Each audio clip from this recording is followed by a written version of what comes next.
Agradeço este convite, por acaso é um prazer estar a falar ao vivo sobre este assunto. Quer dizer, é um assunto para mim um bocado, sei lá, é esquisito dizer isto, mas é ao mesmo tempo uma mistura de obsessão com passatempo. Não sei se é uma redundância, tipo, praticamente, já me interessava sobre questões de discriminação, quer dizer, academicamente, desde para aí há uns 15 anos, mas só comecei a escrever mais diretamente sobre o assunto. Tipo, eu até posso datar isso para aí, tipo, há uns 7 ou 8 anos e foi sofrendo assim uma escalada crescente até agora as últimas coisas da eleição do Donald Trump e por aí fora. Agora, o que eu vou tentar fazer nesta sessão, também para não estar a dizer generalidades sobre racismo, é falar mais sobre a relação da minha área do design com o racismo, que é uma relação, quer dizer, que é uma relação estranha e difícil, quer dizer, é muito difícil eu falar sobre design sem os designers se sentirem visados como uma profissão. Ou seja, é muito difícil para mim falar sobre design sem dizer mal sobre design conscientemente ou dizer mal sobre design sem perceber que estou a dizer mal sobre design. Isto porque, quer dizer, os designers, como qualquer profissão, são um bocado, sei lá, os designers são um bocado como os arquitetos, mas bidimensionais. Têm o mesmo tipo de estrutura corporativa, têm mais ou menos o mesmo tipo de interesse em relação em relação a atividades de projeto, e isso tudo organizam-se mais ou menos da mesma maneira, e também têm uma ideia muito estranha sobre a sua responsabilidade no mundo. Por exemplo, há uns tempos atrás, precisamente no dia seguinte ao Donald Trump ter ganho a eleição, de repente começaram a aparecer uma série de coisas na internet e a certa altura, no site da revista Wired, apareceu um artigo que eu fiquei, tive assim vergonha alheia, basicamente. Era um artigo de designers e o que eles diziam era que, aliás, até ponho aqui, vou parafrasear, mas é só ter as primeiras frases, eu até as dividi em parágrafos para ser mais fácil vocês lerem. O que eles diziam era isto. Diziam, tipo, nos anos 60 tinha havido um sit-in num restaurante na Carolina do Norte e quatro jovens afro-americanos tinham sentado lá até serem servidos ou até serem expulsos. E isso aí tinha sido um marco na luta pelos direitos civis americanos, e depois, a certa altura, citavam um crítico de design a dizer que aquilo ali tinha sido um dos atos de design mais importantes do século XX. E eu fiquei assim, tipo, mas não, mesmo intuitivamente pensei, quer dizer, apesar de eu achar que design é uma coisa fixe, pensei que não havia qualquer coisa um bocado estranha aqui, quer dizer, até fui procurar o que realmente o Ralph Kaplan tinha dito, como isto era uma citação. Fui procurar e o que o Ralph Kaplan disse era uma coisa um bocadinho mais ambígua, nem sequer falava sobre este caso, falava sobre um caso no cinema segregado, em que uma série de estudantes tinham decidido a juntar para segregar o cinema, apesar da opinião do proprietário, mas mesmo aí não conseguia pensar nisso como um ato de discriminação. E até, quer dizer, eu percebo o que é que o Ralph Kaplan diz, quer dizer, muitas das vezes os designers têm a tendência para dizer que tudo o que é projetado é design. Ou seja, cada vez que alguém planeia alguma coisa é design. Só que, por outro lado, quer dizer, quando você tem uma definição tão ampla do que é o design, de repente deixa de ser significativo, perde significado, deixa de ser útil. Ou seja, nesta história aqui havia uma série de problemas. Por um lado, havia talvez o problema maior, na minha opinião, é realmente a relação do design com esta história. Ou seja, havia uma definição estranha do que era o design.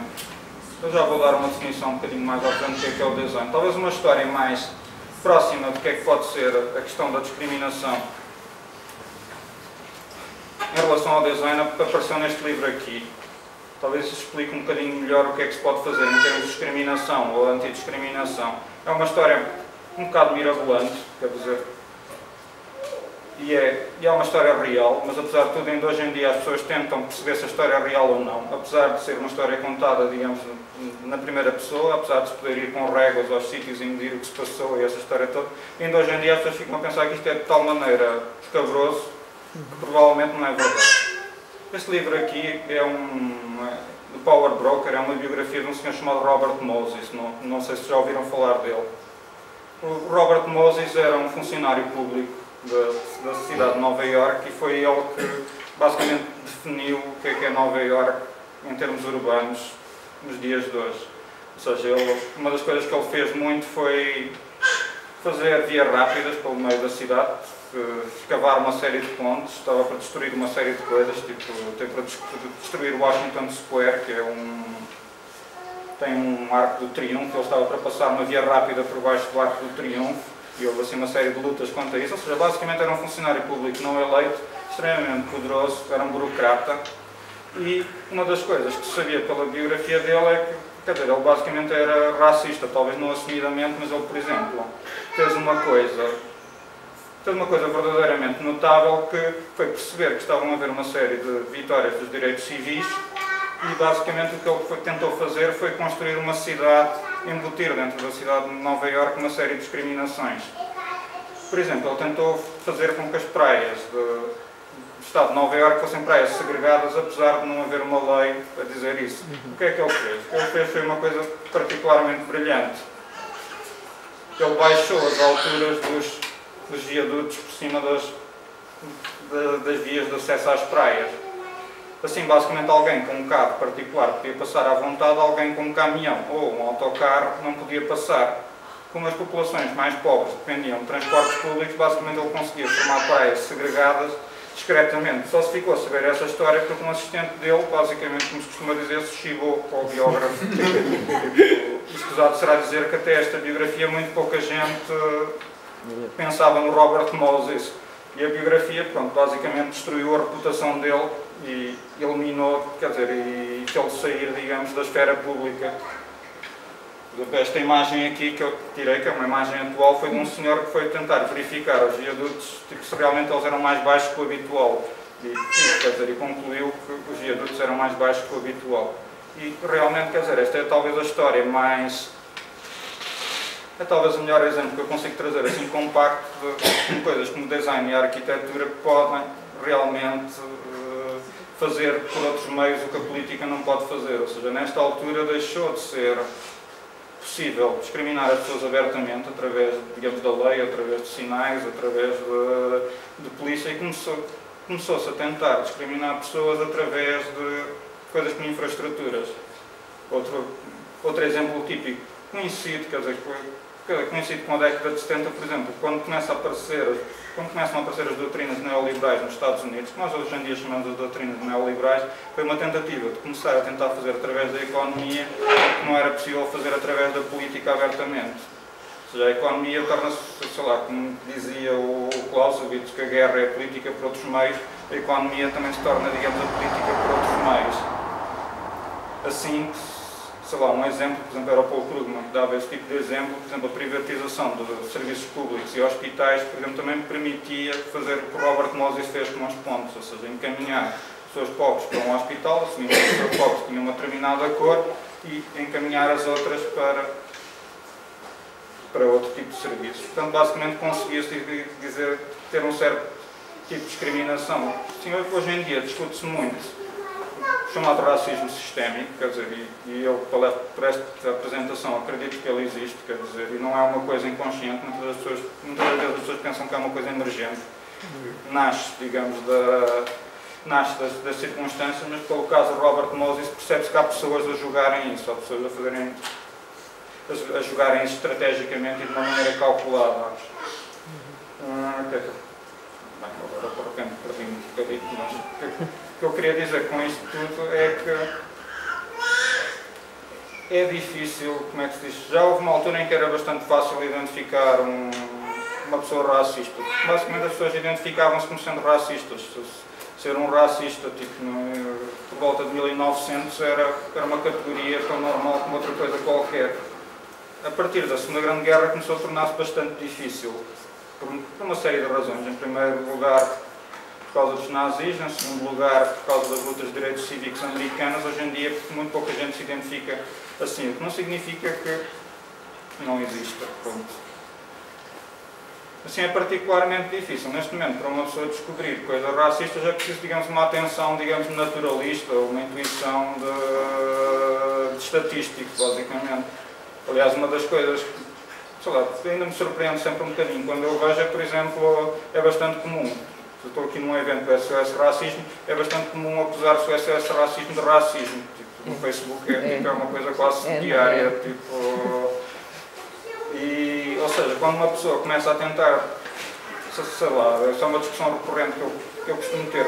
Eu sou, por exemplo, a favor que se recolham dados para, quer dizer, dados relativos a etnias e isso tudo. Muita gente diz que só isso é simplesmente um ato de racismo, quer dizer. Ou seja, eu estou a favor de recolher esses dados para que eu consiga perceber, por exemplo, se a economia é uma coisa racista ou não, se, digamos, o sistema económico que temos é uma coisa racista ou não. Se nós temos um tipo de economia que é neutro, que o mercado organiza a nossa sociedade, mas de repente, em termos estatísticos, descobrimos que todas as pessoas de uma determinada cor são mais pobres ou vivem em determinados sítios, para mim eu não tenho grandes dúvidas. O sistema económico é racista, não é uma coisa neutra, ele está a orientar a sociedade para um determinado caminho, mas para conseguir saber isso é preciso sabermos se ele realmente discrimina. Para eu saber se ele realmente discrimina, são precisos esses dados. Os dados, a recolha de dados à partida, sei lá, em termos de lápis, é uma forma de discriminação, mas não é uma forma de discriminação social. Portanto, sou, digamos, a favor disso. Assim, é bastante difícil, como é que se diz? Dentro deste contexto, é bastante difícil identificar formas de discriminação. É preciso um trabalho. Ou seja, intuitivamente uma pessoa sabe que existe, pelo nosso corpinho sabemos que existe, mas é bastante difícil provar que existe. Sobretudo quando muita gente não quer, não quer perceber a situação. Portanto, tudo isto era, digamos, um bocadinho o contexto para falar, digamos, do, como é que se diz, do racismo sistémico. Agora vamos falar um bocadinho de design, porque eu estava a assumir que ia falar com uma série de pessoas que provavelmente também têm uma ideia. De certeza que já ouviram a palavra design, de certeza que têm uma ideia do que é o design, e eu vou tentar mais ou menos dar uma ideia histórica do que é que os designers pensam que é o design, que é uma coisa que pode ser útil para o resto da apresentação. E sobretudo para não cair no erro que muitos designers caem de dizer que o design é uma coisa universal, que acontece desde a aurora dos tempos, e isso tudo há alguns manuais de design dizem o design apareceu quando na aurora dos tempos um homem das cavernas pousou uma pedra ao lado da outra e planeou isso. E eu, por acaso, discordo disso, quer dizer, é uma ideia, bem, é uma ideia bonita, mas não é verdade. O design começou a aparecer, em termos de disciplina, em termos de nome, no século XIX, quando começou a haver uma certa ideia de, que os arquitetos chamam a cultura de projeto, e os arquitetos têm uma boa dose de responsabilidade. Os arquitetos começaram a fazer uma coisa em relação à construção, primeiro, ou seja, começaram a perceber que fazer uma casa precisava de uma coisa que é uma cultura de projeto, e depois começaram a pensar que essa cultura de projeto podia ser aplicada a mais coisas. Fazer um vestido, tipo, planear um livro, tipo, o aspecto físico do livro, fazer mobiliário, e havia, digamos, uma coisa comum a todos esses atos que era a cultura de projeto. Uma ideia de projeto mais ou menos podia ser aplicada a todo tipo de coisas. É óbvio que essa cultura de projeto não era só simplesmente planear isso, também tinha a ver com, quer dizer, também tinha a ver com desenho, quer dizer, cá em Portugal traduzia-se isso muito em termos de desenho. O desenho que os arquitetos fazem, o desenho, por exemplo, os arquitetos gostam muito do CISA, não é um desenho de representação, é um desenho de projeto. É um desenho que é um ato de planear, é uma opinião também. É.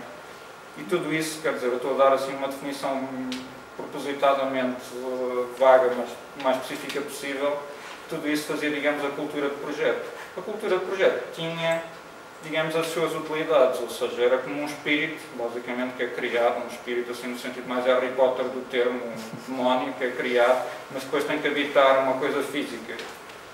Para ter essa coisa física, para habitar, havia coisas que estavam a pedir, digamos, esse tipo de espírito. E uma dessas coisas, por exemplo, era a mega empresa. Era uma empresa que já não era, digamos, uma empresa que correspondia a uma família, já não correspondia a um produto, era uma empresa que correspondia a uma série de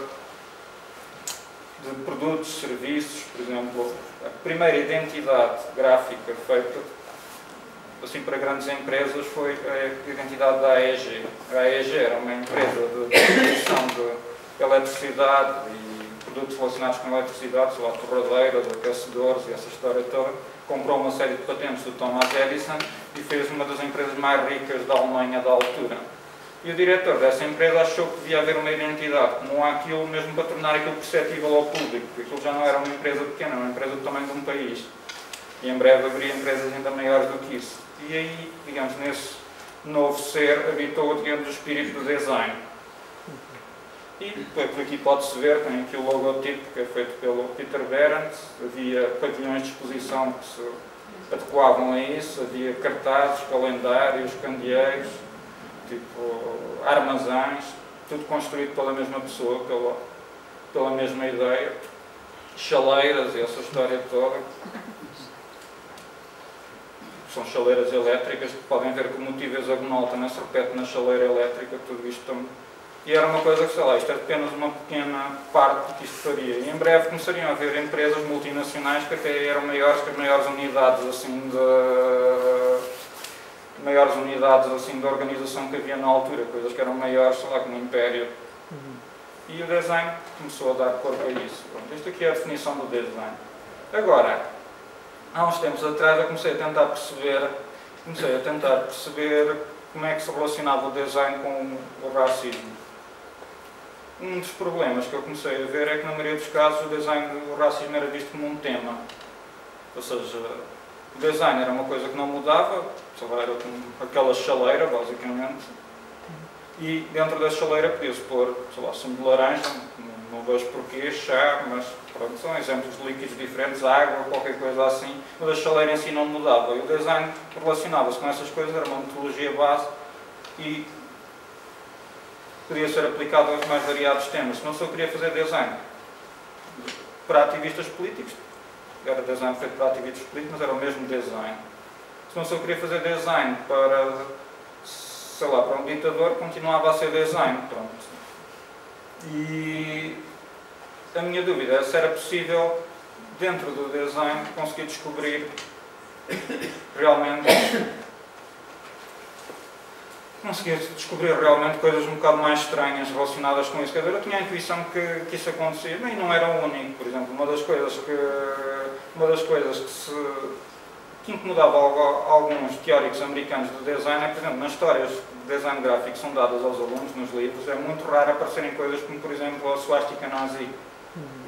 É um objeto, é um logo, é um símbolo que não se pode negar a importância e o alcance que aquilo teve, quer dizer, mesmo hoje em dia, mas não aparece na história, nem sequer é comentado.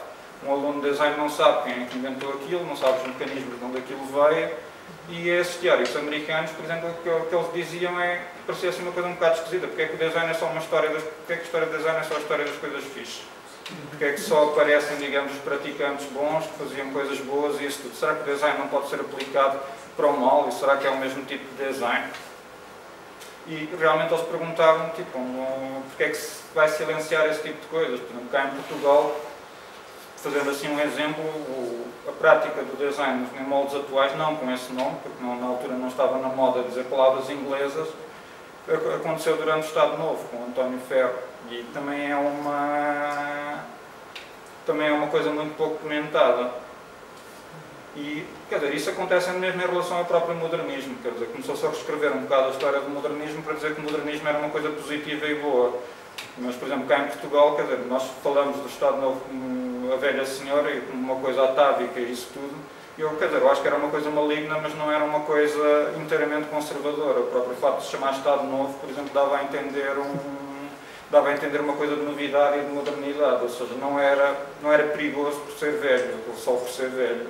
Era perigoso também porque tentava fazer uma coisa nova. E os fascismos todos também tinham, digamos, essa pretensão de ser uma coisa nova, uma coisa moderna, que reivindicava parte das artes, parte da tecnologia e isso tudo, e em parte era isso também que os tornava perigosos. Até certo ponto é uma caricatura posterior. Mas, portanto, quer dizer, o que eu estava a tentar perceber era como é que o próprio design, dentro de si mesmo, lidava com esse tipo de assuntos. Quer dizer, eu tinha a intuição que provavelmente conseguiria encontrar qualquer coisa. Uma das imagens que eu praticamente desde o meu tempo de estudante me intrigava, que aparecia no meu livro de História do Design, e era uma imagem, quer dizer, os livros de História do Design são todos cheios de figurinhas. E às vezes os comentários são comentários assim muito breves mesmo, que não dizem quase nada. E esta imagem aqui, que é uma imagem tirada de um livro de ensino do design de 1900, salvo erro, de um ilustrador bastante conhecido chamado Walter Crane. fez algumas ilustrações, sei lá, para o Robin Hood e outras coisas assim. Ele estava ligado ao Arts and Crafts. Esta ilustração aparecia nesse livro de História de Design do Philip Max como sendo, dizendo que este diagrama prefigurava o tipo de pureza geométrica que estava associada à seção de Viena. Isto aqui era o que está escrito na legenda. Vou traduzir o que é que me fascinou nisto. Basicamente aparecem uma série de ornamentos ligados identificados como sendo ornamentos chineses, ornamentos persas, assírios e isso tudo. E tudo isto era visto como etapas a caminho, digamos, de uma pureza geométrica que chegaria depois. Ou seja, o que eu pensei nisto comecei a pensar nisto e comecei a pensar, quer dizer, que essa pureza geométrica estava associada, digamos, a características étnicas também, ou seja, quadrado, círculo e as diagonais modernistas, europeias, isto era o que eu estava a interpretar em relação a isto. E, quer dizer, lembrei-me logo também de outro decano do design moderno, que era o Adolf Loos, que em 1908, por acaso a datação é um bocado estranha, mas em 1908, quer dizer, assumiu-se que ele escreveu um texto chamado Ornamento e Crime, que provavelmente é dos textos assim mais estranhos ligados ao modernismo. Tipo, normalmente a maioria das pessoas pensa no modernismo, sei lá, com armários fixos, cadeiras planas, mas o Ornamento e Crime é uma coisa, mesmo hoje em dia, para vocês verem como é que é o texto. Eu costumava dar textos aos meus alunos para os meus alunos comentarem. Os meus alunos, basicamente, como são pessoas cautelosas, tipo, concordavam muito com os autores do texto que o professor dava. Eu, a certa altura, comecei-me a fartar daquilo e comecei a dar-lhes textos com os quais era preciso alguém tomar uma posição. Assim comecei a dar o Ornamento e Crime, que é um daqueles textos que é muito difícil alguém concordar. Ou seja, mesmo que concorde, é provável que haja muita gente ao lado que não concorde. Ou seja, o texto começava por dizer que a evolução da civilização dependia do uso do ornamento. Ele dizia que a percepção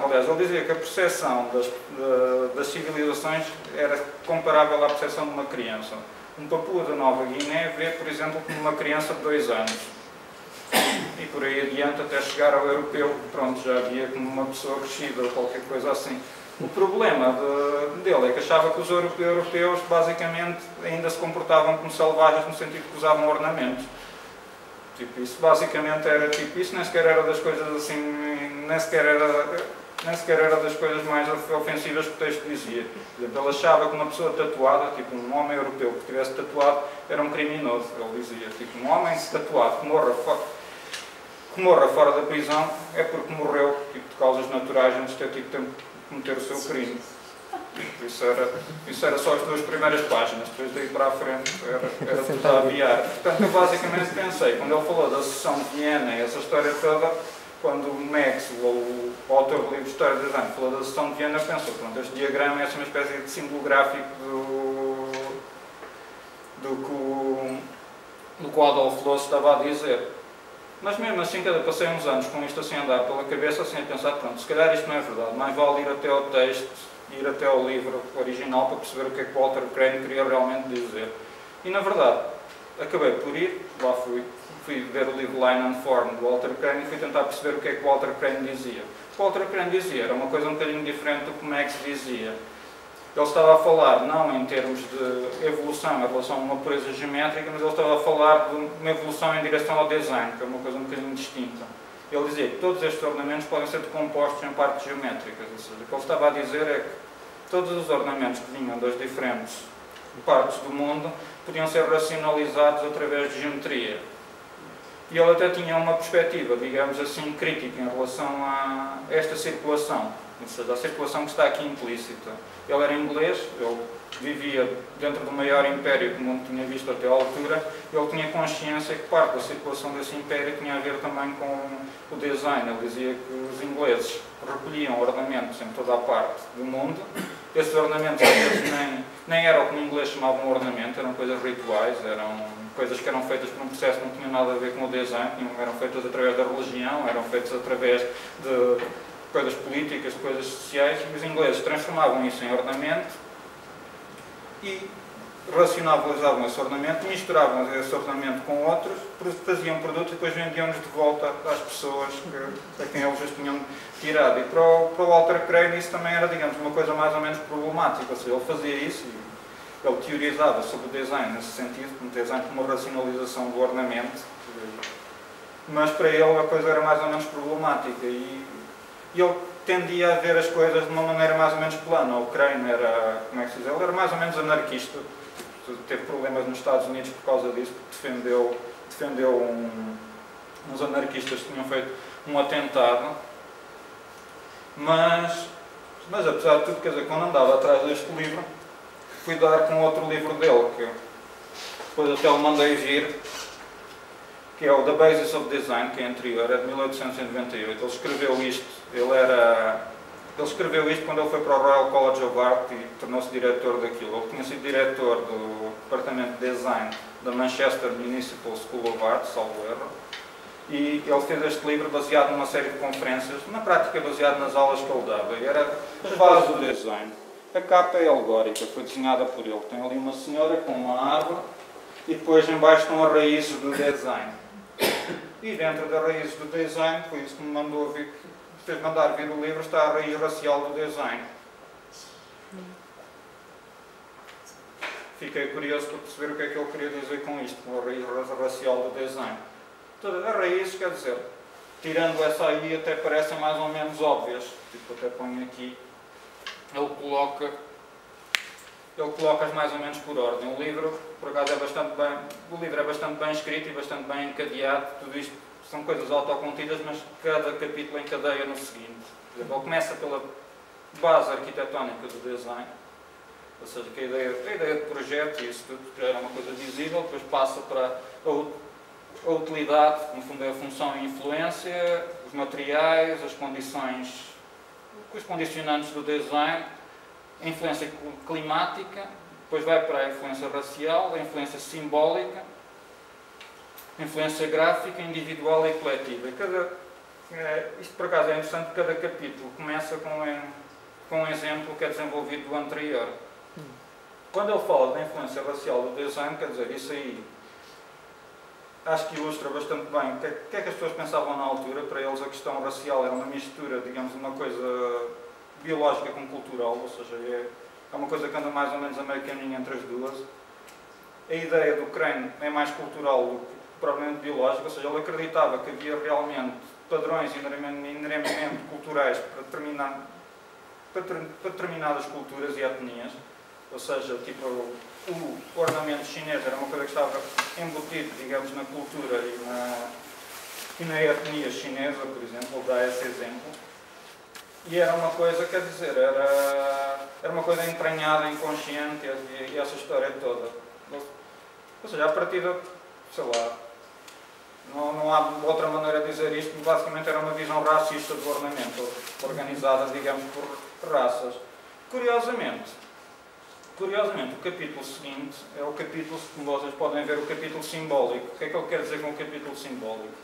Ele diz que muito do que alimenta o design são coisas que nem sempre foram design ou ornamento. Por exemplo, símbolos religiosos, aquilo que eu tinha dito há bocado. E ele dá realmente um exemplo de um símbolo que originalmente era um símbolo religioso, mas que se torna num padrão de ornamentação. O símbolo que ele utiliza para isso, isto é de 1898, é precisamente a suástica. Ou seja, basicamente ele faz uma pequena história da suástica, dessa história toda, e da maneira que uma suástica vem do, como é que se diz, vem de um universo simbólico, passa a representar, digamos, ele fala expressamente disso, passa a representar os arianos e depois passa a ser um ornamento utilizado, sei lá, em tapetes, em coisas assim deste género. Ele fala, digamos, desse processo.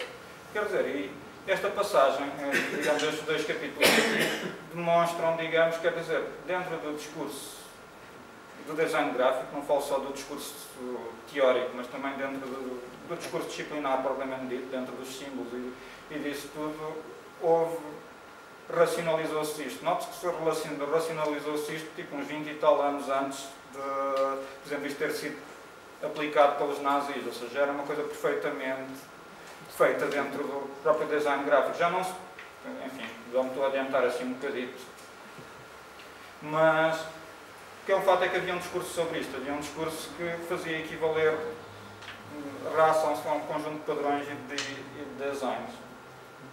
E quer dizer, era uma coisa, sei lá, era uma coisa que nem que à época era comum, basicamente era comum. A suástica estava na moda, por incrível que pareça, nesta altura aqui. A história é mais ou menos assim introduzida, de como ficou na moda é que o Schliemann, o arqueólogo, descobriu Troia, e em Troia, tipo, ele isolou, dentro do que ele viu em Troia dos símbolos, ele isolou, digamos, a suástica. E a suástica começou a ser associada realmente ao arianismo nos artigos que se escrevia sobre o assunto. A partir daí, pronto, é o que se sabe, basicamente. Dentro do design gráfico e dentro da teoria central do design gráfico, pensou-se isso. Assumiu-se esse tipo de discurso e falou-se sobre o assunto. Muito mais tarde, tipo, como é óbvio, desapareceu. Tipo, o que é que desapareceu?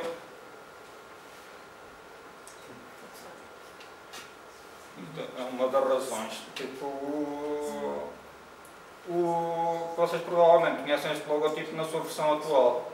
Isto é a primeira versão do logotipo, que é um logotipo bastante rico, sob o ponto de vista de significados. Isto era do... Bem, por acaso devia ter trazido hoje, estão no computador, mas pronto, vão-me perdoar. Uma das coisas que se discutiu muito a seguir à Segunda Grande Guerra Mundial é se o Volkswagen de carocha era uma coisa nazi.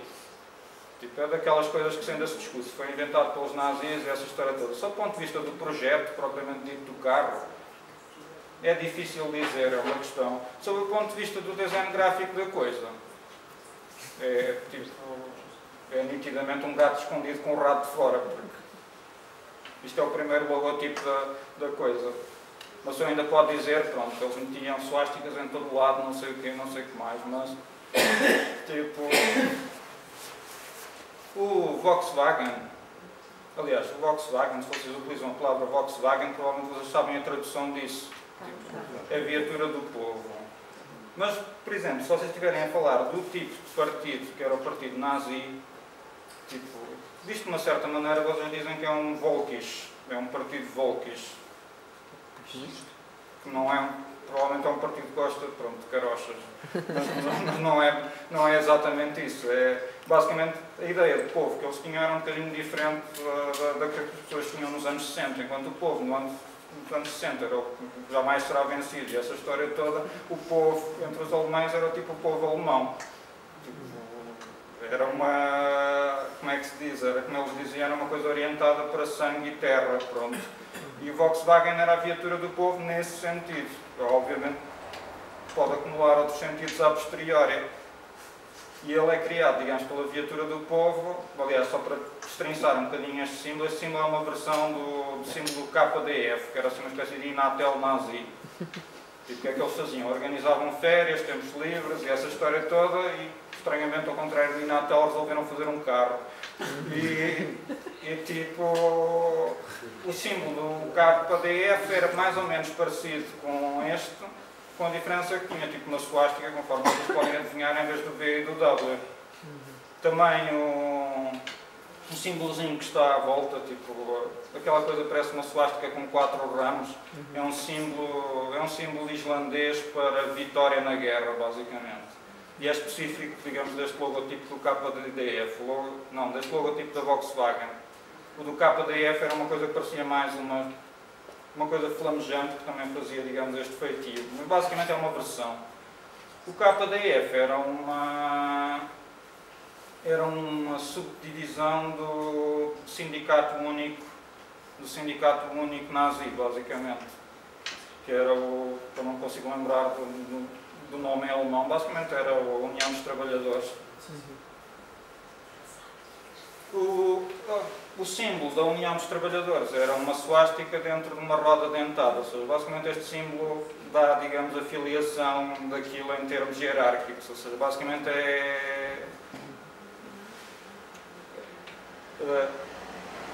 a runa islandesa é o símbolo específico do KDF, a roda dentada é do sindicato e depois finalmente no interior estaria a suástica que seria, digamos, a parte central.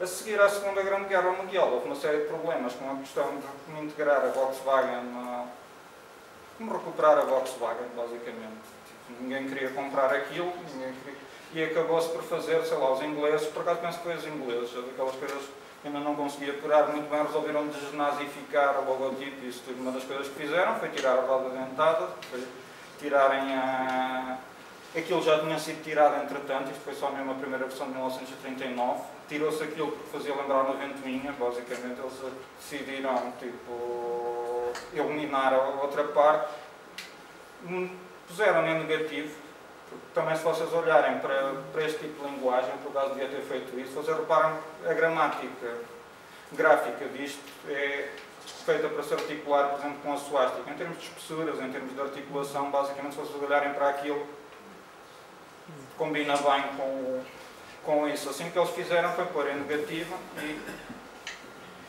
e começar a criar o símbolo que vocês conhecem hoje da Volkswagen. Assim, o que é que uma pessoa pode dizer mais sobre isto? Bom, isto coloca uma série de problemas, por exemplo, coloca uma série de problemas. Por exemplo, só há muito pouco tempo atrás é que soube quem era o autor deste símbolo aqui. Há muito pouco tempo atrás, houve de repente um velhinho, tipo alemão, que trabalhava para a Porsche ou qualquer coisa do género, disse, afinal fui eu que fiz aquilo. E eu só fiquei a pensar, porque é que ele demorou tipo 50 anos a lembrar-se que fez o raio do símbolo? E depois ele mostrou os bosses iniciais, que era tipo isto com a suasticazinha, isto com uma águiazinha de braços abertos em cima, e uma pessoa fica realmente a pensar porque é que ele não se lembrava daquilo até agora. E pronto, quer dizer, na prática coloca uma série de problemas ao design, quer dizer, coloca, digamos, uma série de questões. Aquela ideia do design como chaleira, uma pessoa pode pôr tudo, é posta um bocado em curto-circuito com isto. Por exemplo, há um designer bastante conhecido, americano, que era Paul Rand, que tem um texto muito conhecido que é o Good Design is Goodwill. O bom design é boa vontade.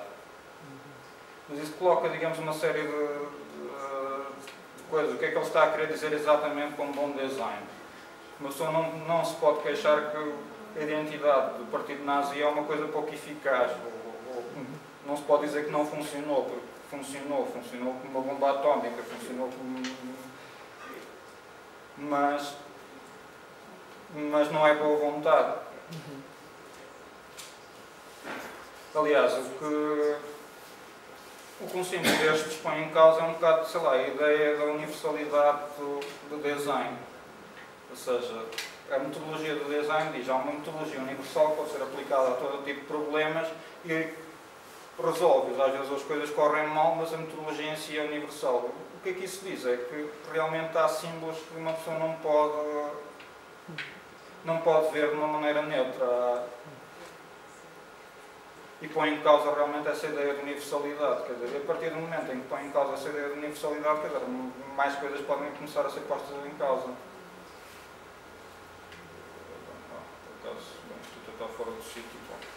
Mas, assim, uma das coisas que isto põe em causa, por exemplo, é a ideia de quem é que tem acesso ao design. Ou seja, o design também muda, sei lá, o design também muda de acordo com as pessoas que têm acesso a ele, ou que esta história de alguma maneira tem isto implícito. Aliás, tem isto bastante explícito. Quando o Paul Rand diz que o bom design é boa vontade que quando alguém faz o design de má vontade, o design torna-se mau. Portanto, digamos até certo ponto, quem faz o design de alguma maneira modifica o teor disto. Pode aplicar os princípios todos, mas de repente a coisa fica má.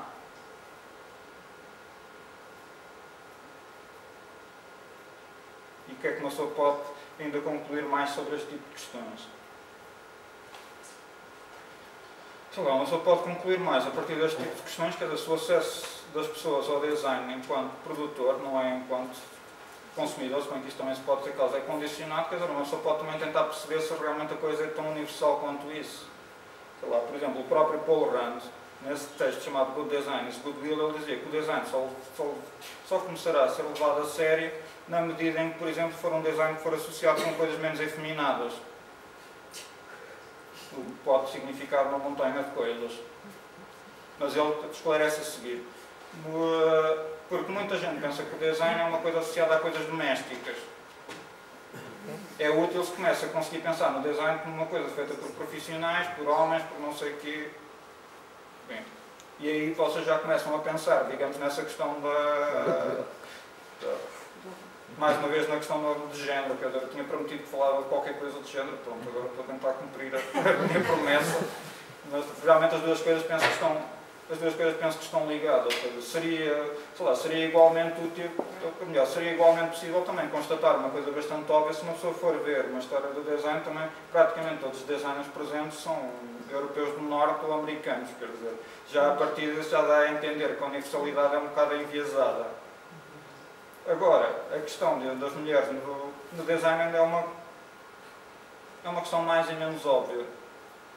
É uma questão mais e menos óbvia, porquê? Quer dizer, sei lá, questões como Paul Rand, que o disse declaradamente, quer dizer, ele não fez só isso, por exemplo, ainda ontem a crítica de design do New York Times fez uma série de Instagram posts sobre mulheres designers, ele falou do Women's Building, e o Women's Building foi feito pela, esqueço-me sempre o nome da terceira mulher que fez aquilo, um bocado aquele síndrome de Seinfeld e dos Três Sopranos, mas enfim, a minha memória é a Judy Chicago, a Sheila LeBrun-Bretteville e mais outra senhora que eu me esqueço sempre do nome.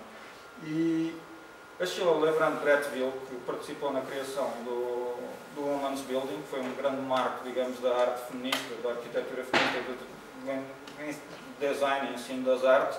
A Sheila LeBrun-Bretteville era designer e, a certa altura, ela tornou-se na primeira mulher a ter nomeação definitiva na Escola de Arte de Yale, onde o Paul Rand era professor. Ela tornou-se diretora das pós-graduações. O que é que o Paul Rand fez quando ela entrou? Ele demitiu-se. Ainda levou o designer suíço que colaborava com eles, o Armin Hoffman, também a demitir-se. As razões para isso, basicamente, quer dizer, até são familiares nos dias de hoje. Era o pós-modernismo, basicamente. O que é que ele queria dizer com o pós-modernismo? Por um lado era uma questão de tiques gráficos, por outro lado era a teoria feminista na sala de aula. Ou seja, ele escreveu um texto a queixar-se basicamente disso e demitiu-se logo que apareceu uma mulher a desfiar, logo a primeira, quer dizer. Mas ainda assim, quer dizer, isto são coisas relativamente circunstanciais, ou seja, não se pode dizer, pronto, isso era só o Paul Rand. Ele era um velhinho de jarreta que odiava mulheres, pronto, basicamente é um clichê. Só que a questão é que, quer dizer, não é só neste caso que isso acontece, não só pode observar esquemas bastante semelhantes, quer dizer, bastante comparáveis, por exemplo, ao esquema da ponte que nós vimos no começo, a funcionarem dentro do design gráfico. É preciso estar um bocadinho atento, mas é perfeitamente possível ver isso. Por exemplo, fala-se muito que as mulheres recebem menos dinheiro que os homens, mas é muito raro falar-se dos mecanismos pelos quais isso acontece. Às vezes uma pessoa fica assim com a ideia de um patrão maquiavélico, assim, tipo Paul Rand, a dizer, tipo, não, tu vais ganhar tipo, isto e tu, não. Tipo, em geral não é assim que as coisas se passam, quer dizer, há maneiras mais subtis de conseguir fazer isso. Por exemplo, quando o Paul Rand estava a falar de que o design só seria mais respeitável se fosse menos doméstico, ele também estava a falar da maneira como o design era praticado. Tal como a arquitetura, o design respeitável faz-se em ateliês. Em ateliês, em estúdios e isso tudo. Um designer e um arquiteto a sério é um profissional liberal, tem um estúdio. Esse estúdio é um estúdio que tem um designer-chefe, depois tem designers júniores e por aí fora, até aos estagiários. Em geral, esses estúdios de design depois fazem trabalho para empresas que os contratam de fora, são consultadorias. Digamos, isso é o esquema habitual pelo qual se pratica o design. Em muitos casos, quer dizer, por exemplo, nos Estados Unidos havia um conjunto de designers feministas a defender, por exemplo, a legitimidade de poder trabalhar a partir de casa. Ou seja, o design feito a partir de casa era design digno, mas nem era disso que eu estava a falar. Há pouco tempo, cá em Portugal, nomeadamente cá no Porto, comecei a perceber-me de um fenómeno bastante curioso. Esse fenómeno curioso é que, sei lá, tipo, há cerca de 10 anos atrás o dinheiro desapareceu. Isso foi o início do fenómeno curioso. Dentro do design, isso teve efeitos bastante curiosos. Uma entidade pública para contratar um serviço de design de uma maneira correta e educada, como se fazia isso, era tipo abrir um concurso, contratar diretamente a alguém e depois tipo, fazia-se um orçamento para isso. Por exemplo, fazer um logotipo para um serviço público custaria, tipo, sei lá, 24 mil euros com aplicações e essa história toda. É algum dinheiro, convenhamos. E o que aconteceu é que para a maioria das entidades públicas o dinheiro desapareceu. Assim, houve uma série de entidades públicas, por exemplo, a escola onde eu trabalho, que de repente já não conseguia contratar designers externos. O que criou, digamos, uma série de problemas. Por exemplo, nessa altura começou a ser essencial às escolas fazerem eventos, cada vez mais, essa história toda, terem imagens gráficas para isso tudo, porque senão não são considerados eventos a sérios, mas não havia dinheiro para fazer os eventos. Assim, quer dizer, isso para os designers, para os meus colegas que davam aulas na escola, para isso era uma coisa problemática. Eles também eram designers de ateliê, tinham, digamos, esse tipo de pressário, essa história toda, portanto, basicamente havia, digamos, ali um buraco. Então, um dia, de repente, a escola resolveu abrir um concurso para um novo tipo de designer, que não passava pela cabeça de ninguém. Quem abriu esse concurso não eram designers, ou seja, basicamente era o departamento de gravura, eram as pessoas da parte administrativa da escola que sabiam que havia uma falta e resolveram contratar um designer para trabalhar dentro da escola, um designer como funcionário. Que é uma coisa bastante curiosa, que entrava, aliás, durante muito tempo até punha, digamos, os designers um bocado em curto-circuito. Diziam, isso é barato demais, isso não é a maneira certa como se faz, não sei o que, não sei o que mais. E, quer dizer, naturalmente não havia dinheiro. Só para terem uma ideia, o salário que esse futuro designer iria ter, quando começou esse emprego, era cerca de 600 e tal euros por mês. Eu lembro-me que encontrei um colega, um antigo aluno meu, na escadaria da escola, quando estava a ver essas entrevistas. Eu perguntei, então o que é que estás a fazer? Venho concorrer a designer das Belas Artes. Eu tipo, vais concorrer a essa história toda? Sim, parece fixe, tipo, 600 euros para vir cá um dia por semana parece-me muito bem. Eu, se calhar, não é um dia por semana. Eu disse-lhe isso aí, ele entrou, ele disse, quer dizer que isso aí é o salário por mês? Então não quero. Subiu as escadas, foi lá dentro e tipo, nós nem tínhamos acabado de descer as escadas, já estava ele vir ter connosco outra vez. Já disse que não queria, pronto. E, bem, enfim, o que eu estava a tentar dizer é que basicamente as Belas Artes acabaram por contratar uma designer. Curiosamente, todas as pessoas que estavam na entrevista de emprego não eram designers, eram todas mulheres também. Ou seja, basicamente foi contratada uma designer para as Belas Artes pela primeira vez, em grande parte porque apareceu, digamos, um nicho que estava fora da maneira como se produzia o design como deve ser. Como deve ser em todos os sentidos, como deve ser enquanto, digamos, como é que se diz, como deve ser em termos do que é que os designers achavam que o design devia ser produzido e como deve ser em termos, sei lá, de darem dinheiro suficiente para uma pessoa comer ao fim do mês. Mas pronto, entretanto já podem estar descansados que já está melhor alimentada, melhor paga, essa história toda, a coisa melhorou desde essa altura. Mas o que aconteceu é que tinha aparecido um novo tipo de designer que se escapava, digamos, ao modelo clássico